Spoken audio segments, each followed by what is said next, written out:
foi aqui, começou.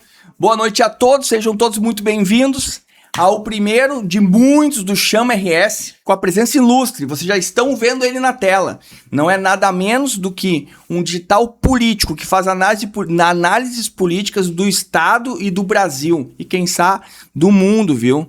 Porque hoje ele é pré-candidato a deputado federal, está aqui marcando presença na região metropolitana e queremos saber sua visão de Rio Grande do Sul, da região tanto do Vale do Paranhana aqui até Porto Alegre. Quero saber qual é a visão dele de estado. Boa noite, Rony Gabriel, seja muito bem-vindo. Boa noite. Eu fico muito feliz de estar aqui em Canoas, né? A gente está falando da terceira economia do estado do Rio Grande do Sul, né? Onde o nosso povo enfrenta muitas dificuldades, né? A gente viu aí nas enchentes e tudo mais. É uma alegria enorme estar aqui com vocês. Que coisa maravilhosa. Então vamos começar assim. A gente pegou e selecionou algumas perguntas que vão de encontro ao que a região metropolitana quer. Porque a gente já sabe, e é bom ressaltar, ele é um ícone na questão de denúncias nível nacional, é um cara que tomou a frente das denúncias do Banco Master, é um cara que é vereador em Erechim, tem projetos incríveis em Erechim, eu separei alguns que eu tenho certeza que é de interesse do Estado, e eu quero saber como é que ele vai implementar. E um projeto que gerou muito impacto, que é por uma causa muito nobre, que a gente tem muitos grupos de mães aqui na região metropolitana, é a questão do autismo. O Rony, quero que ele fale um pouco, primeiro, ele vem de Erechim nessa pegada, eu quero saber de onde é que saiu essa motivação de fazer um projeto de autorregulação sensorial para crianças autistas. E esse projeto, como é que está sendo impactado em Erechim e qual é a visão dele para poder ser implementado no estado inteiro? Ah, que legal, cara. Na verdade, não só no estado, mas acho que a nível de Brasil, viu, é um projeto de extrema importância, porque no ano passado, o governo federal, ele tirou a autonomia das APAES, praticamente, quando se trata de crianças autistas, né? Então, o atendimento especializado, ele acabou ficando de lado e essas crianças sendo colocadas na escola comum, né? Na escola onde tem todos os alunos. Só que a mãe do autista, a mãe em si, ela já enfrenta um problema grande, porque ela trabalha em dupla jornada. A gente sabe muito bem disso, né? Que ela trabalha fora e em casa também tem a questão do cuidado dos filhos e tudo mais. Só que a mãe de uma criança que tem o espectro autista, né, que precisa de um suporte, ela acaba tendo isso de uma forma muito potencializada. E o que a gente percebeu lá em Erechim? Eu fiz um projeto de lei, que são as salas de autorregulação, né, salas sensoriais para autistas, em todas as escolas do município. O que acontece? Se você tem um aluno com espectro autista que ele entra em crise, né, durante a aula ali e assim por diante, esse aluno com um profissional especializado, ele é encaminhado para uma dessas salas de autorregulação, ele se autorregula e volta para o convívio escolar, entende? Então, foi uma forma que a gente encontrou aí, até mesmo para amenizar, né, esse decreto absurdo do governo federal, que acabou diminuindo, né, a atuação das APAES a nível de Brasil. E o que acontece? O aluno muitas vezes entra em crise. E o que a empresa, ela está lá trabalhando na empresa, a mãe está trabalhando na empresa, está exercendo suas atividades. Primeira coisa que a escola faz, liga para a mãe. A mãe tem que sair das suas atividades, ir até a escola, né, para atender o seu filho assim por diante, exatamente por uma falta de uma estrutura que as escolas têm hoje para atender a criança do espectro autista, que tem aumentado os diagnósticos ano após ano. Ou seja, essa mãe acaba tendo dificuldade em encontrar emprego, muitas vezes, exatamente por essa situação. Não há uma retaguarda, né? Perfeito, não há uma retaguarda. Então, assim, o Estado ele tem que dar essa resposta. O que a gente fez em Erechim? A gente fez esse projeto de lei. Ele está sendo implementado ainda, porque exigem recursos, e a época que eu fiz o projeto de lei não tinha recurso previsto para isso na Lei de Diretrizes Orçamentárias. Sim, foi mais uma iniciativa maravilhosa, eu li sobre isso, foi noticiado, e eu quero ressaltar isso, a importância, né? Ele tem as emendas impositivas e ele destinou das suas emendas para custear esse projeto que é tão importante, e eu participo de diversos grupos de mães autistas aqui que pouca gente sabe da região metropolitana que um vereador ele não pode fazer projeto que mexa no orçamento do município, mas ele sim pode destinar das suas emendas impositivas para aquele projeto, para ele realmente ter uma finalidade fim, né, que vai ser isso aí. Mas vai aí, me conta. Perfeito, foi exatamente isso. Então a gente pegou das emendas impositivas e destinou, e hoje já tem 4 sendo licitadas, né, 4 salas aí que devem ser inauguradas aí para o próximo ano letivo. São 17 escolas do município de Erechim.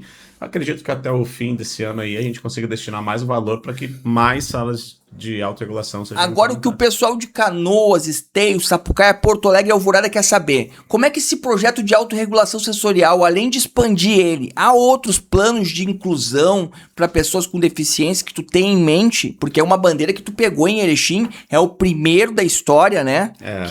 Nesse segmento, é o primeiro vereador da história de Erechim hoje que pega e olha para a causa autista com sensibilidade e sabendo atingir diretamente a necessidade. E de quem mais carrega, né, o peso da família, que é a mãe. Isso. E aí me conta, qual é a tua ideia de expansão para o Estado? Há como expandir para o Estado? Claro, as escolas estaduais têm condições totais de aderir a esse projeto no futuro e tanto a nível de Brasil. Claro que a educação básica ela é a nível de Estado e município, né? Então, é possível fazer, não são caras as salas. Você consegue estruturar uma sala dessa a partir de, sei lá, 10, 15 mil reais já começa a estruturar, você pode deixar ela bem estruturada, vai custar até uns 100 mil reais aí, mas isso você pode começar, né? Você pode colocar lá em Erechim, a gente fez um projeto de lei autorizativo, através desse projeto de lei a gente começou a implantar, então isso é possível fazer, você só precisa de um espaço, e nesse espaço botar os equipamentos lá, e claro, né, precisa de profissionais habilitados. Isso é uma realidade, não é uma coisa mais para o futuro. É uma realidade que nós temos, que são, sim, alunos, são crianças, são pessoas que têm um nível de suporte 1, 2 e 3, que precisam, sim, não só do atendimento da escola especializada, e aí a gente está falando das APAES, Aquarela e assim por diante, mas também na escola pública, a escola que está recebendo esses alunos, porque assim você dá paz para as mães, né? Você dá uma tranquilidade, sabe que o filho está sendo bem cuidado, sabe que se ele tiver algum problema, você tem profissionais habilitados para cuidar desse filho. Então, assim, você não atinge somente a escola ou o aluno bem-estar, você atinge a empresa, a mão de obra. Tu atinge completamente tudo, a saúde, o bem-estar da população, o senso de importância que a população vê, e parabéns à prefeitura, que também deve estar sendo parceira em estar pegando, disponibilizando a estrutura dela para poder estar viabilizando esse projeto. Tá? E outra coisa agora é o seguinte, vamos falar de outro assunto também que é na mesma linha, porque eu acredito que essa causa autista, ela é uma questão de saúde pública, principalmente, tá?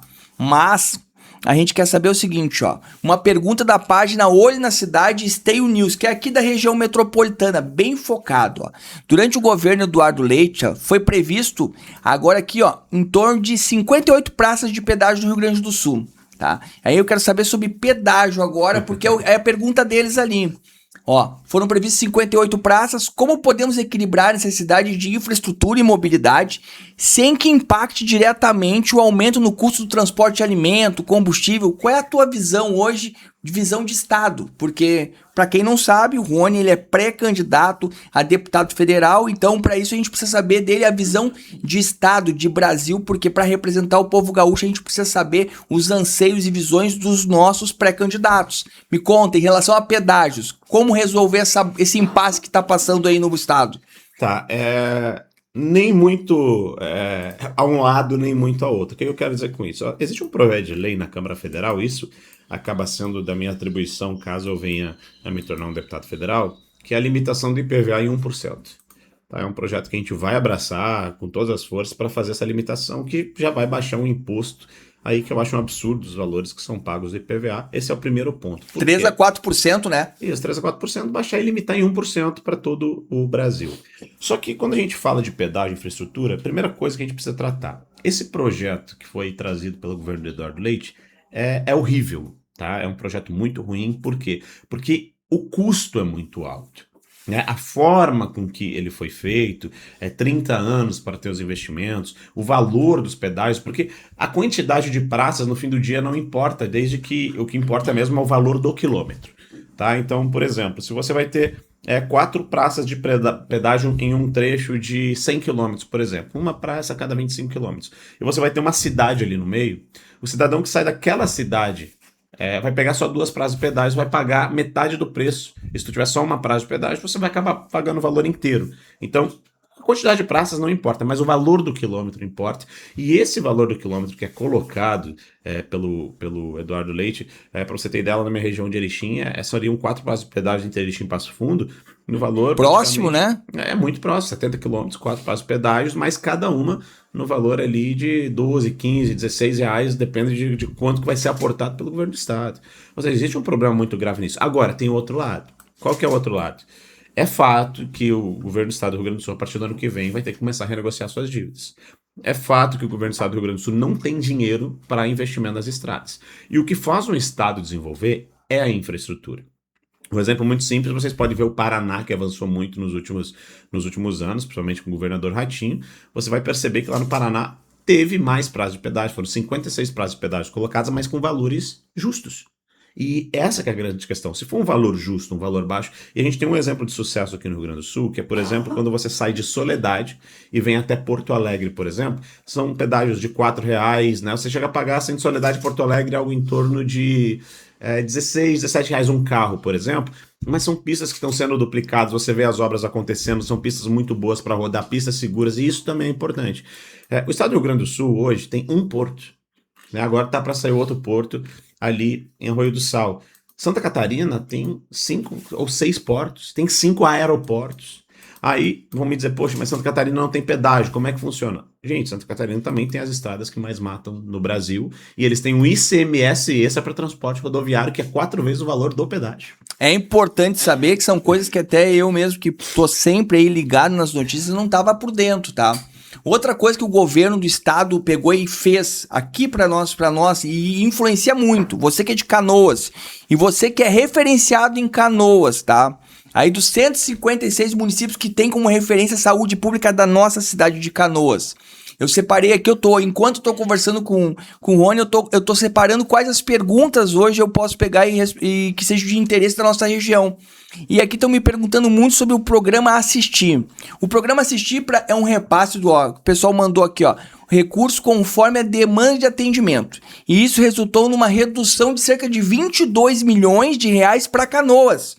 Então você que é de Canoas, você é de qualquer das 156 cidades do estado que vem a Canoas consultar como referência, tem que escutar isso. Qual é a saída aqui, Aqui ele pergunta mais, que atende mais 150 municípios. O que você propõe para garantir que cidades que são referenciadas na região não fiquem desassistidas com esse repasse? Porque houve uma redução, 22 milhões para Canoas. Sim. E aí, qual é a tua visão para esse programa Assistir? Não, só concluindo a questão do pedágio, para dar uma resposta mais concreta, só para dizer que eu não sou contra a privatização, mas com valores justos e que traga infraestrutura, porque de fato o nosso estado se desenvolve. É investimento retorno, né? Exatamente. O povo ele tem que ter um retorno daquilo que está sendo adquirido. Tem gente que é maluca, sabe? Tem gente que diz, não pode ter pedágio. Tem gente que diz, pode ter. São Paulo, mas lá eles têm. Porque lá primeiro chegou a infraestrutura e depois chegou todo aquele desenvolvimento que a gente vê em São Paulo, a gente vê no Paraná, por exemplo.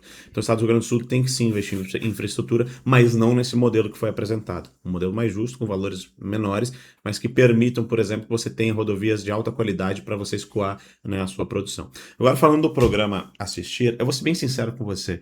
Quando se trata de saúde, eu tenho visitado muitos hospitais a nível de Rio Grande do Sul, né, para conhecer os problemas dos hospitais. Alguns têm déficit, outros não têm déficit, alguns têm trabalhado com referências desde oncologia, hemodiálise e tantas outras referências que tem. Eu sou muito favorável à regionalização da saúde. O que significa isso? Botar todas as principais referências, né? Oncologia, você vai botar uma dermato, uma oftalmologia, hemodiálise e assim por diante, numa região, num raio populacional e também baseado na distância.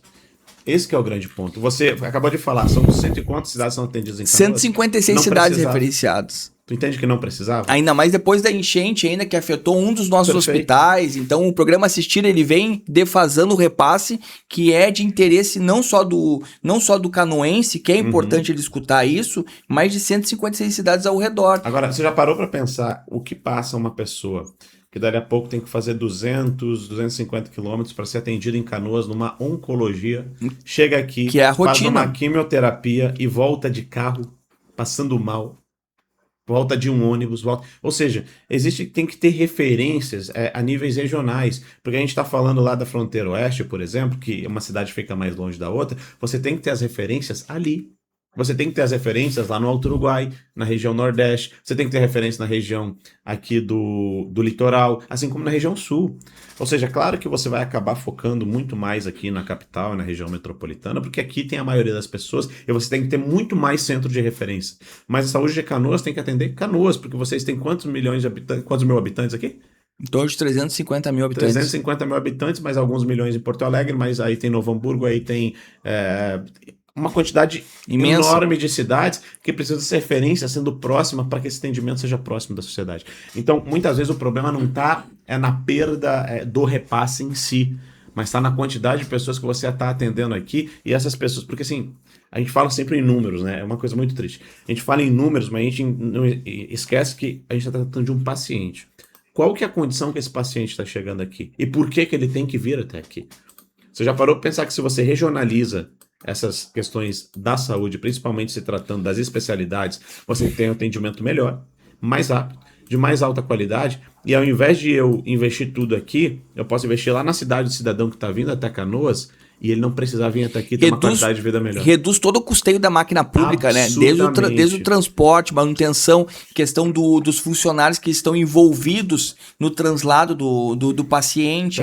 E posso falar um projeto que eu tenho, olha, deve ser um dos primeiros projetos que eu vou defender na Câmara Federal, que é um projeto que eu chamo de integração na saúde, mas pode chamar de integração digital e assim por diante, que é o quê? Tem uma coisa que acontece hoje na saúde do SUS, que primeiro, você tem uma tabela defasada, então muitos médicos não querem mais trabalhar pelo SUS, o governo acaba com mais médicos pagando menos para aqueles médicos que não podem atuar ainda na iniciativa privada e assim por diante. Ou seja, o que eu penso em fazer?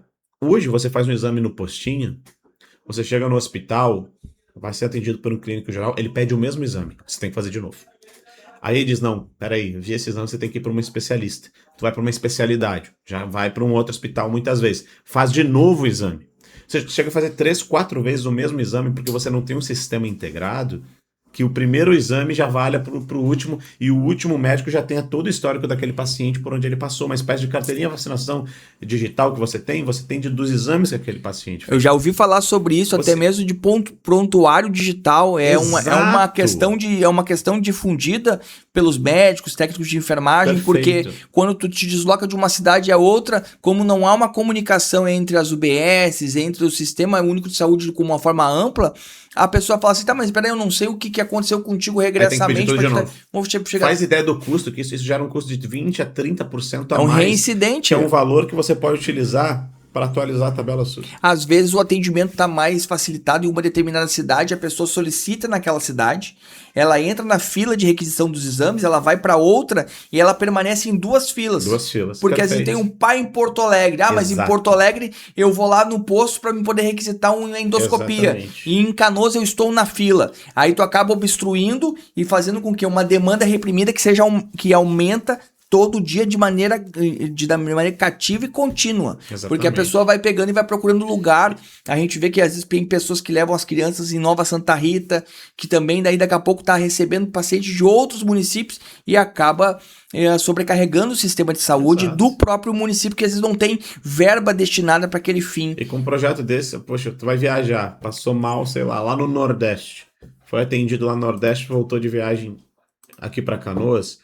O médico aqui de Canoas vai abrir o teu prontuário e vai saber o que foi feito lá no Nordeste com você. Você salva vidas com isso. Não, isso é tão simples. É só você fazer uma integração. Vai gerar uma economia imensa isso. Pelo menos 30% que você vai repassar e vai tirar do déficit que você tem hoje no SUS. Melhora a qualidade, aumenta a arrecadação de todo mundo. É um projeto muito bom. Ó, uma outra pergunta que vem agora da região ali de Alvorada, Viamão, é da página do Kenny Ribeiro. O Kenny Ribeiro é um parceiro que ele fica difundindo notícias lá daquela região, fica requisitando demandas, tudo que acontece naquela região até o litoral norte, Kenny Ribeiro é referência. Uhum. E ele mandou uma pergunta aqui, ó, em Gravataí, Cachoeirinha, há problemas com a enchente, abalou muito e é recorrente também alagamentos parciais quando chove.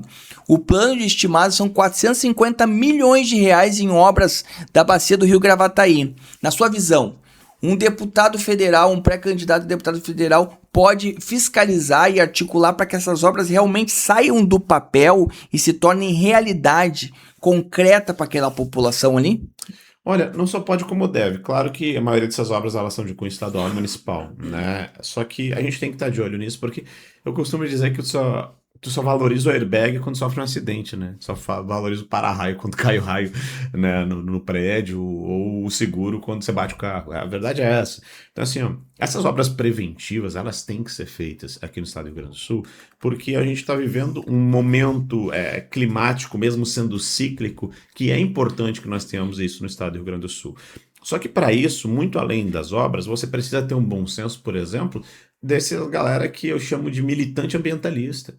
Sabe, que dificulta, por exemplo, uma dragação do Guaíba. Entende? Para você tirar areia, e você pode sim tirar areia ali e explorar, e você não está explorando por causa do capitalismo malvadão, como o pessoal está dizendo, mas é realmente para que você tenha um rio mais profundo, com uma qualidade melhor, e que ele não venha simplesmente adentrar dentro das casas das pessoas e destruir a cidade, como eu vi aqui. Eu vim aqui, eu sou de Erechim, a gente pegou um barco, veio aqui ajudar a fazer socorro aqui em Canoas, ajudar a fazer socorro, né, ali em Porto Alegre, assim por diante. Mas, ou seja, essas obras preventivas, elas precisam acontecer numa parceria público-privada. A gente sabe as dificuldades financeiras, né, que os governos têm enfrentado. A maioria do estado do Rio Grande do Sul, o estado do Rio Grande do Sul está endividado, né, vai ter que voltar a pagar a dívida. Ou seja, parcerias público-privadas que passam também por liberações que, cara, às vezes, poxa, obra, até a gente, e isso vai muito além da questão só de climática, mas cara, eu tava vendo Japão, China lá, que eles tiveram um problema semelhante, e eles conseguiram construir dentro da cidade, para que não tivesse enchentes, bolsões de água, onde você tinha a cidade acontecendo ao mesmo tempo que tinha ali os rios preservados passando no meio da cidade. Ou seja, é possível fazer isso? Mas a gente tem que procurar as melhores experiências e trazer aqui para o estado do Rio Grande do Sul, trazer para o Brasil. Mas parece que aqui é impossível, porque, poxa, o cara encontra um azulejo lá. Não, esse azulejo era da década de não sei o quê, para a obra. Ah, não, mas aqui agora o cara encontrei um sapo aqui. E aí a gente ganhando dinheiro, ambientalista. Você lembra da Orla ali, que o pessoal abraçava a Orla? Os mesmos que abraçavam a Orla agora estão lá até fumando maconha lá na tal da Orla. Em relação... Era os mesmos que faziam isso lá na Orla e estão usando aquilo lá. Tu deu uma entrada na questão da dragagem do rio, tá? E o que eles fizeram? Eles gastaram em torno de 700 milhões pra retirar a areia do canal. Jogar no canal. E jogar no canal ao lado, entendeu? Ou seja, agora eles vão ter que... Agora eles estão viabilizando pra retirar realmente a areia. A exploração comercial dessa areia. E o que eles estavam fazendo? Eles estavam retirando, colocando do lado. O que vai acontecer quando o rio mexe? Vai voltar pro canal. Sabe o que acontece, cara? Existe uma ideia, eu vou ter que ser sincero com vocês. Tem a ideia do esquerdista, geralmente é uma ideologia de esquerda que pensa assim, que é a tal da inveja. O problema não é que tá tirando, é porque alguém tá ganhando dinheiro com aquilo. Esse dinheiro deveria ser nosso. Meu amigo, tá tirando a areia dali, não é para ganhar dinheiro. Claro que ele vai comercializar isso, mas é para evitar que essa água entre na casa de pessoas pobres que não tem muitas vezes para onde ir. A gente passou por isso. Então, assim, ó, por causa dessa ideia ideológica que às vezes ultrapassa o bom senso do ser humano, esse tipo de coisa acontece. Então, assim, ó, tem que ter a proteção ambiental de fato, a gente entende a importância disso e jamais vou ir contra isso, mas tem que ter limite. A vida do ser humano tem que ser preservada, a boa convivência do ser humano com a natureza tem que ser preservada, mas tem que ter limite. Né? E aí você vê vários exemplos, um exemplo atrás do outro, e claro que a gente está falando de desastres naturais, né, que podem ser evitados não só com a dragagem, mas como obras de contenção e assim por diante, mas hoje para abrir empresa é uma dificuldade, para o próprio porto que eu acabei de citar na questão da infraestrutura do estado do Rio Grande do Sul, para sair lá em Arroio do Sal, é uma dificuldade com essa galera, ou seja, eles botam a ideologia à frente do progresso, da própria sustentabilidade, não só ecológica, mas também financeira. Ou seja, o povo tem que começar a abandonar um pouquinho esse tipo de ideia radical, porque, como eu disse, né, a Orla, ninguém queria a tal da Orla. Agora, chegavam a abraçar algo aí, tá todo mundo lá agora, lindo, maravilhoso, é isso mesmo, gostamos, estão utilizando aquilo lá, e você vê, não teve nenhum desastre ambiental por causa da Orla. Entende? Então, assim, tem que ter bom senso, tem que ter menos gente atrapalhando e mais gente pensando, não só aqui na região, mas no estado do Rio Grande do Sul. Tu citou também que agora vai ter vários desafios pro Rio Grande do Sul, a partir do ano que vem ele vai ter que começar a pagar a dívida. Na tua visão, tá? Qual é o maior desafio do Rio Grande do Sul hoje e pro dia de amanhã, ou seja, a partir do próximo ano? O que mais vai impactar e vai ser desafiador pro próximo governador? Não, a gente tem 3 pontos assim que são gargalos de extrema importância que foram deixados, né, por esse atual governo. Porque esse atual governo, de fato, pegou um governo com certa dificuldade, você tinha salários atrasados, você tinha diversas questões que precisavam ser resolvidas, que foram resolvidas durante a pandemia por causa da quantidade de dinheiro que foram despejados aqui no estado do Rio Grande do Sul. Não foi uma gestão, de fato, feita pelo governador Eduardo Leite, mas foram 3 bilhões a mais que entraram de dinheiro extra nos caixas, né, que colocaram salários dos servidores em dia, assim por diante. Ele acabou se reelegendo. Veio essa questão do desastre climático agora, novamente veio dinheiro, né, do governo federal, assim por diante. Independente, agora a gente está falando do governo Lula, ao qual eu sou oposição, mas veio esse dinheiro, né? Ou seja, o Rio Grande do Sul tem que parar de viver de desastre, porque não está pagando a dívida. Ou seja, nós estamos vindo para um governo, o próximo governador, que vai ter que pagar uma dívida. Isso significa menos investimento, significa que o povo gaúcho vai trabalhar, vai produzir, pagar seus impostos, vai pagar uma dívida que foi deixada pelos governos anteriores. Outro ponto crucial que a gente tem que levar em consideração aqui no estado do Rio Grande do Sul, que é um gargalo, é que eu sempre falo, é essa falta de infraestrutura. Então a gente tem que ver essa questão dos pedágios, né, das concessões do estado do Rio Grande do Sul, que tem sido mal feitas. Mobilidade. Da Corsã, a gente pode falar da EGEA, né, a gente pode falar agora da questão da mobilidade, que a gente precisa de uma infraestrutura melhor. A gente está vendendo a lã para Santa Catarina e comprando a blusa que eles estão produzindo por 15 vezes o valor da lã que a gente vendeu. A gente tem que começar a produzir aqui. E outra questão importante é a securitização do agro, que precisa sair. Os agricultores estão se suicidando, 30% está pensando em parar com a sua produção porque não está mais dando conta por causa das dívidas, né? De todas essas enchentes, os que menos foram observados foram os agricultores. Então o agricultor gaúcho foi deixado de lado, sim, pelos governos, e hoje existe até, tá rolando na Câmara, no Senado, esse projeto de securitização, que não é perdoar a dívida, gente. É só jogar a dívida para frente, arrolar a dívida para permitir que se tome empréstimo para que continue a produção do alimento que vai para a sua mesa, que a gente vai comer, que a gente precisa, né, exportar e tudo mais. Ou seja, a gente precisa de escoamento, a gente precisa de mais um porto, a gente precisa parar de mandar nossa produção, né, para outros estados e começar a produzir aqui com valor agregado, mas para isso você precisa de infraestrutura, tanto federal, né, que aquela rodovia, hoje a gente tem a Transbrasiliana que passa lá para Erechim, que é a única rodovia que é estrada de chão, até hoje é no estado do Rio Grande do Sul. Da Transbrasiliana que liga até Uruguaiana e Argentina. Né? E por outro lado, você tem a BR, que agora, claro, querem pedagiar e tudo mais, mas tem que ser com valores justos, com duplicação de fato, com ambulância, uma infraestrutura que de fato ligue toda aquela região, inclusive a região daqui, a Rota do Sol, que vai cair lá. Aqui vocês pegam mais a Freeway, mas tem a região de Caxias ali, a nossa, que pega a Freeway, que vai cair lá nesse novo porto que vai sair. E quem preferir, obviamente, ainda tem o Porto de Rio Grande, que precisa de um investimento. Ou seja, você tem que investir pensando no futuro. Você não pode fazer um governo do estado do Rio Grande do Sul pensando apenas no seu governo. Você tem que pensar daqui de 15, 16, 17 anos para as próximas gerações. Isso inclui a educação. Né? Tu tem um governador que agora permite você reprovar em 3, 4 matérias. 3, 4 matérias. Isso é um problema de mão de obra qualificada que você vai ter daqui 10, 15 anos.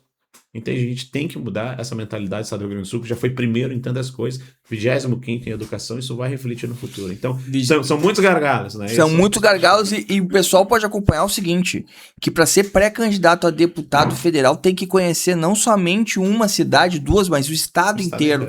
Tu pode ver que ele fala de infraestrutura, de acessibilidade, saúde, programa Assistir, questões da enchente, é algo que abrange toda a região metropolitana e ele vai para a área da agricultura, mesmo a gente sem vir pergunta dessa região, porque a região é a mais centralizada aqui, que é a questão da região metropolitana, ela vai falar das questões mais daqui que afligem a nossa realidade. Eu pude ver que também que tu tem um projeto que tu fez lá, muito importante na sociedade, que o pessoal daqui tem perguntado muito, que é a questão do combate à pichação. Tu fez um programa de combate à pichação, isso impacta a cidade de Canoas, Porto Alegre, Alvorada, Viamão, que às vezes tem um patrimônio tombado, tem uma casa rosa e assim por diante, que são centros culturais que estão tomados por pichação. Esse teu projeto, o que tu tem de experiência lá? Funcionou? Tu acha que pode implementar esse a nível estadual? Uhum. Como é que tu pode trazer isso para cidades que nem Canoas e Porto Alegre? Olha, eu não consegui aprovar ele do jeito que eu queria, tá? O meu projeto era um pouco mais amplo, mas o que a gente aprovou, a gente já viu um resultado bem legal.